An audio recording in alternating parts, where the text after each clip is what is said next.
दूसरे पद में समस्त आकाश को और तीसरे पद के लिए स्थान न होने पर राजा बलि ने अपना सर प्रस्तुत कर दिया। अब आप सोच रहे होंगे कि आखिर इस कथा से मेरा क्या संबंध? मैं वही बक्सर हूं जिसकी पावन धरती पर भगवान विष्णु ने वो तीसरा पद लिया था और दैत्यराज बलि को पाताल लोक भेजा था। मैं वही बक्सर हूं जहां ऋषि मुनियों ने यज्ञ किए, राजाओं ने तप किए और प्रभु श्री राम ने जीवन की पहली शिक्षा प्राप्त की। मेरा हर कण, हर सरोवर, हर घाट एक प्राचीन युग की कथा सुनाता है। पर क्या आप जानते हैं कि मेरा इतिहास रामायण काल से भी कहीं पहले का है। मैंने समय के अनेक युग देखे हैं, सतयुग, त्रेता युग, द्वापर युग और आज का कलयुग। वैसे तो मैं युगों युगों से एक आध्यात्मिक केंद्र रहा हूं, न कि केवल ऋषि मुनियों की तपोभूमि बल्कि ज्ञान की एक अमर किलेबंदी के रूप में भी। परंतु प्रत्येक युग ने मुझे एक नई पहचान, एक नया स्वरूप दिया है। चलिए शुरुआत करते हैं सतयुग से। युगों में सबसे पहला युग जब सत्य और तप ही जीवन के मूल थे और जब ऋषि मुनि महीनों नहीं बल्कि वर्षों तक ध्यान में लीन रहते थे। इसलिए आगे चलकर मैं सिद्धाश्रम के नाम से प्रसिद्ध हुआ। सतयुग के बीतने पर त्रेता युग का आगमन हुआ। वो काल जब धर्म और अधर्म के बीच युगांतकारी संघर्ष हो रहा था। आइए इस युग की एक रोचक कथा से आपका परिचय करवाएं। त्रेता युग में मेरी धरती पर महर्षि विश्वामित्र आए थे। पहले महर्षि विश्वामित्र एक राजा थे, एक शक्तिशाली योद्धा जिनकी विजय की गाथाएं दूर दूर तक फैली थी। परंतु एक सच्चे गुरु की खोज ने उनके जीवन का मार्ग बदल दिया। गुरु वशिष्ठ के कठोर उपदेशों और उनकी गहरी तपस्या ने विश्वामित्र को उस उच्चतम आध्यात्मिक श्रेणी ब्रह्म ऋषि का पद दिलाया। राजा से ब्रह्म ऋषि बनने की उनकी यात्रा तपस्या, संयम और गुरु भक्ति की मिसाल बन गई। मेरी भूमि पर ही उन्होंने 88,000 ऋषियों के साथ एक महायज्ञ किया और मुझे अपनी तपस्या का स्थायी केंद्र बना लिया। यही ब्रह्म ऋषि विश्वामित्र आगे चलकर मर्यादा पुरुषोत्तम प्रभु राम के रणगुरु बने। इन्हीं के आदेश पर एक ऐसा युद्ध हुआ जिसने धर्म की नींव मजबूत करके भारत का भाग्य लिखा, जिसकी शुरुआत एक यज्ञ से हुई थी। आइए सुनते हैं। अयोध्या के राजा दशरथ वृद्ध हो चुके थे, पर उनकी कोई संतान नहीं थी। राज्य की स्थिरता और वंश की चिंता ने उन्हें पुत्र प्राप्ति के लिए पुत्रेष्टि यज्ञ कराने पर मजबूर किया। ये यज्ञ करने के लिए चुने गए महान तपस्वी श्री श्रृंगी। यज्ञ की पवित्रता बनाए रखने के लिए राजा ने अपनी गोद ली हुई पुत्री शांता का विवाह ऋषि श्रृंगी से करवाया। यह विवाह एक सामाजिक और धार्मिक सहयोग था ताकि यज्ञ पूर्ण और सफल हो सके। पुत्रेष्टि यज्ञ सफल रहा और दशरथ को 4 पुत्र प्राप्त हुए, राम, भरत, लक्ष्मण और शत्रुघ्न। माना जाता है कि ऋषि श्रृंगी का तपोस्थल मेरे निकट था, इसलिए इस यज्ञ की कथा में मेरी पवित्र भूमिका भी देखी जाती है और यहीं से शुरू हुई थी राम राज्य की नींव।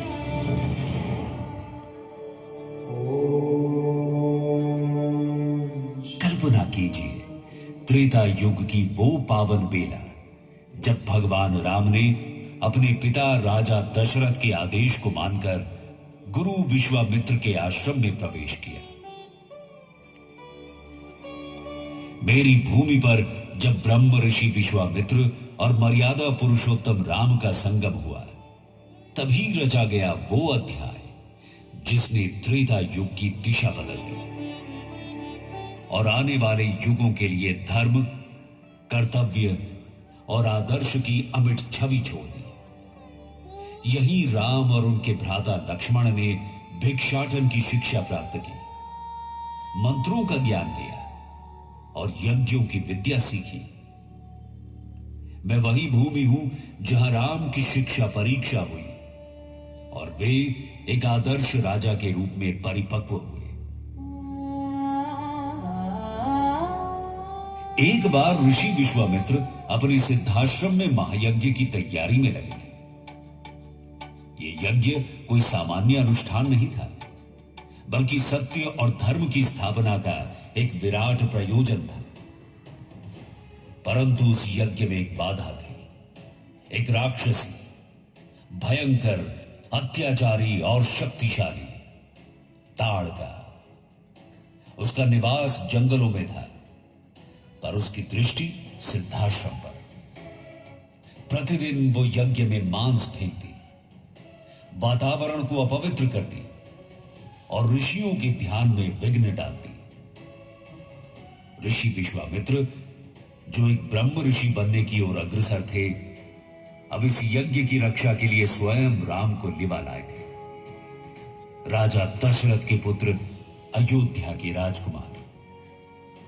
विश्वामित्र ने राम से कहा, राम, ये यज्ञ केवल अग्नि की आराधना नहीं, बल्कि ये धर्म की प्रतिष्ठा भी है।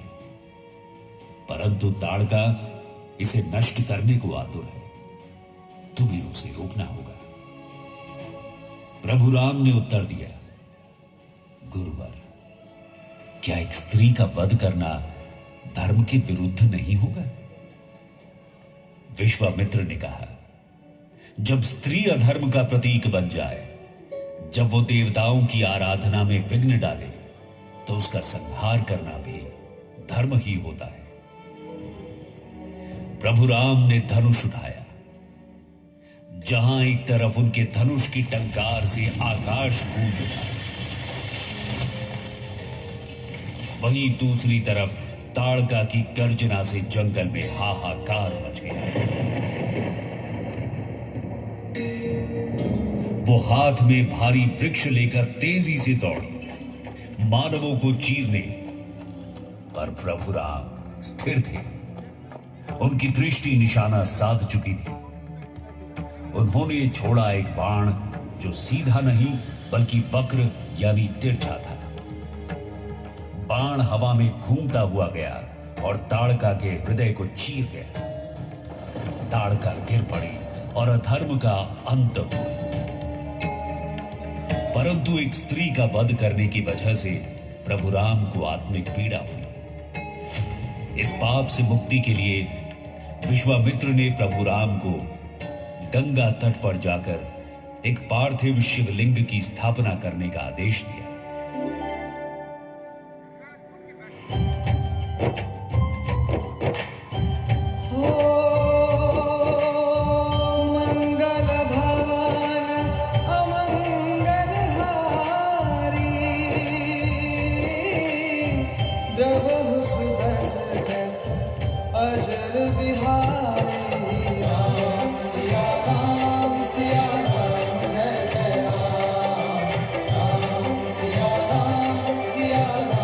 प्रभु राम ने मिट्टी का शिवलिंग तो बनाया, पर वो नदी के प्रवाह से बहने लगा। तब प्रभु राम ने अपने हाथ से उसे स्थिर किया। ऐसा करने से उनके हाथ की रेखा शिवलिंग पर तथा पांव के निशान मिट्टी पर अंकित हो गए। यही कारण है कि मेरे इस घाट का नाम राम रेखा घाट पड़ा। ये घाट आज भी गंगा स्नान, पूजा पाठ और शिव आराधना के लिए श्रद्धालुओं का प्रिय स्थल है।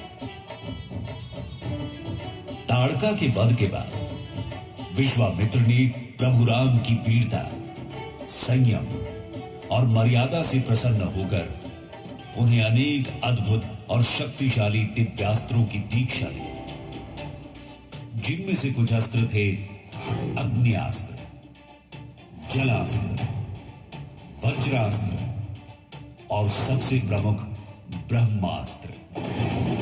और इसी ब्रह्मास्त्र की सहायता से प्रभु श्री राम ने रावण का वध किया था।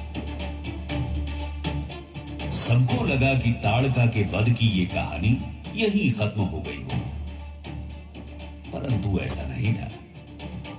अपनी मां के वध का प्रतिशोध लेने ताड़का का पुत्र मारीच, जो तंत्र और माया में पारंगत था, अपने छोटे भाई सुबाहु के साथ वहां पहुंचा। पर अब यज्ञ की रक्षा में खड़े थे प्रभु राम और उनके भाई लक्ष्मण। सुबाहु को लक्ष्मण ने तत्काल मार गिराया, परंतु मारीच अधिक चतुर था। उसने आकाश मार्ग से वार किया। तब प्रभु राम ने उसी तिरछे बाण का उपयोग किया, जिससे उन्होंने ताड़का को मार गिराया। हालांकि इस बार वो बाण घातक नहीं, चेतावनी स्वरूप था। इसलिए उस बाण ने मारीच के शरीर को स्पर्श कर उसे मूर्छित करके दूर समुद्र की ओर फेंक दिया। मारीच बच गया, पर उसका मन विकृत हो गया। ये वही मारीच है जिसने आगे चलकर रावण के कहने पर सोने का हिरण बनकर सीता माता के साथ छल किया था।